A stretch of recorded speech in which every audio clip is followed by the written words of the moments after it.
बनारस के घाटों पर सुबह सुबह सूरज की किरणें जब गंगा के पानी पर पड़ती थीं, तो पानी सोने जैसा चमकता था। उसी घाट के किनारे एक साधारण सा बुजुर्ग नाव चालक रहता था।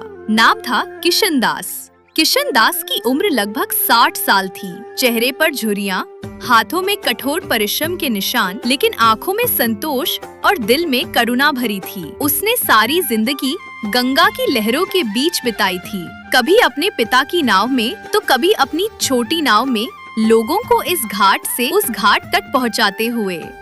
किशन दास की पत्नी गुजर चुकी थी। उसकी एक ही संतान थी, बेटी राधा, जो पढ़ाई में बहुत होशियार थी। राधा का सपना था कि वो बड़ी होकर डॉक्टर बने और गांव के लोगों की सेवा करे, लेकिन गरीबी रास्ता रोकती रहती थी। किशन दास दिन रात मेहनत करता, नाव चलाता, मगर आमदनी इतनी नहीं थी कि शहर के कॉलेज का खर्च उठा सके। कई लोग बोले, बेटी को पढ़ाने का क्या फायदा, लेकिन किशन दास हमेशा एक ही बात कहता, मैंने गंगा की लहरों से लड़ना सीखा है, हालात की लहरें भी पार कर लूंगा, मेरी बेटी पढ़ेगी।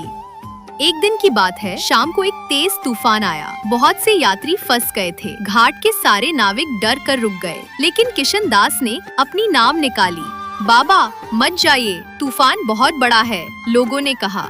पर किशन बोला, अगर मैं न गया तो कोई इन लोगों को बचाने नहीं जाएगा। वो अपनी पुरानी लकड़ी की नाव लेकर लहरों से लड़ने निकल पड़ा। उस दिन उसने 5 बार आना जाना किया और करीब 20 लोगों को सुरक्षित बाहर निकाला।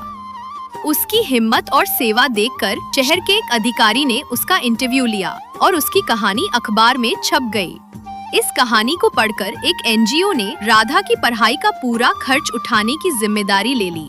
राधा ने सालों बाद MBBS पास किया और बनारस लौटकर उसी घाट पर एक मोबाइल क्लिनिक शुरू किया, जो गरीबों के इलाज के लिए था। लोग अब किशन दास को नाव चालक नहीं, नायक कहते थे।